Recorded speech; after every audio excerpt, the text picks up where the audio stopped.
సదస్సు అండి. ఇది MSME development and facilitation office. ఈ ఆఫీసు బాలనగర్లో ఉంది. ఇది government of India office, ministry of MSME. Ministry of MSME ఈ స్కీమ్ని ఇంప్లిమెంట్ చేస్తుంది.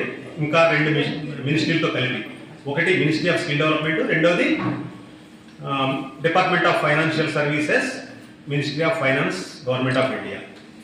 ఈ కార్యక్రమం ఇక్కడ సంగారెడ్డిలో చేయడం యొక్క ముఖ్య ఉద్దేశం ఏంటంటే, ఈ జిల్లాలో ఈ పిఎం విశ్వకర్మ స్కీమ్ కింద రిజిస్టర్ అయిన లబ్ధిదారులు ఎవరైతే ఉన్నారో వాళ్ళకి ఈ స్కీమ్ గురించి ఇంకా వివరాలు తెలియజేయడం ఒకటి, రెండోది వాళ్ళకి ఏమైనా సమస్యలు ఉంటే ఆ సమస్యలు నోట్ చేసుకుని ఆ సమస్యలకి పరిష్కారం చూపించడానికి ఇక్కడ దాకా రావడం జరిగింది.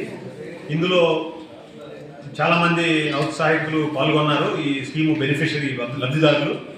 కొంతమంది స్కీములో ఇంకా రిజిస్టర్ కాని వాళ్ళు ఉన్నారు. వాళ్ళు రిజిస్టర్ కాని వాళ్ళు కొంతకాలం వేచి ఉండాలి మళ్ళీ స్కీము ఓపెన్ అయ్యే వరకు. వీళ్ళకి సమస్యలు ఎలా ఉన్నాయంటే, కొంతమందికి ట్రైనింగ్ అయ్యింది, వాళ్ళకి ఆ ట్రైనింగ్ టైంలో ఇవ్వాల్సిన స్టైపెండ్ రాలేదు. రెండోది వాళ్ళకి టూల్ కిట్ రాలేదు. ఆ టూల్ కిట్ రాని వాళ్ళకి కొంతమందికి క్యూఆర్ కోడ్ వచ్చింది, కానీ కొంతమందికి ఇంకా టూల్ కిట్ రాలేదు. కొంతమందికి అసలు క్యూఆర్ కోడ్ కూడా రాలేదు. కొంతమందికి లోన్లు వచ్చినాయి, కొంతమందికి లోన్లు రాలేదు. ఫస్ట్ ఇన్స్టాల్మెంట్ లోన్లు వచ్చి కంప్లీట్ చేసిన వాళ్ళు వాళ్ళ సందేహం ఏంటంటే, మాకు రెండోది ఎప్పుడు వస్తుందని. ఇటువంటివన్నీ మేము ఇక్కడ తీర్చగలిగిన సందేహాలు ఇక్కడ తీరుస్తున్నాము. కొన్ని ఇక్కడ తీరవు.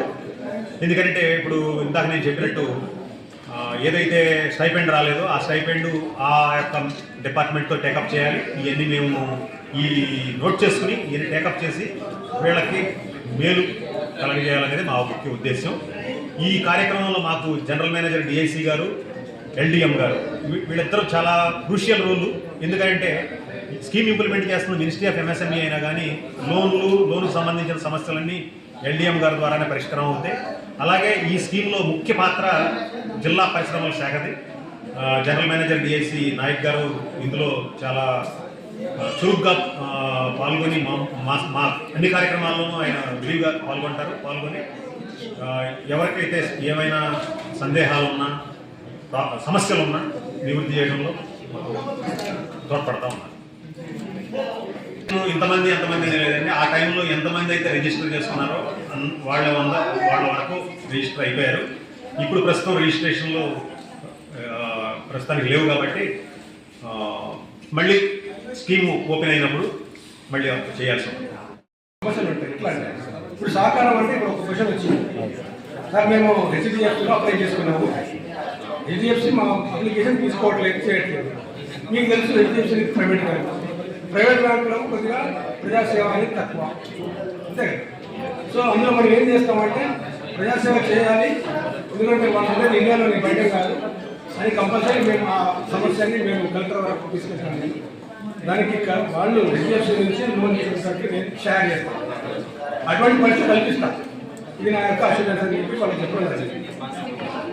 ఉండడం వల్ల కొన్ని సమస్యలు వస్తాయి. మీకు తెలుసు సివిల్ స్కోర్ కొద్దిగా రాకుంటే ఎటుదలోనైనా బ్యాంకు చేయాలి.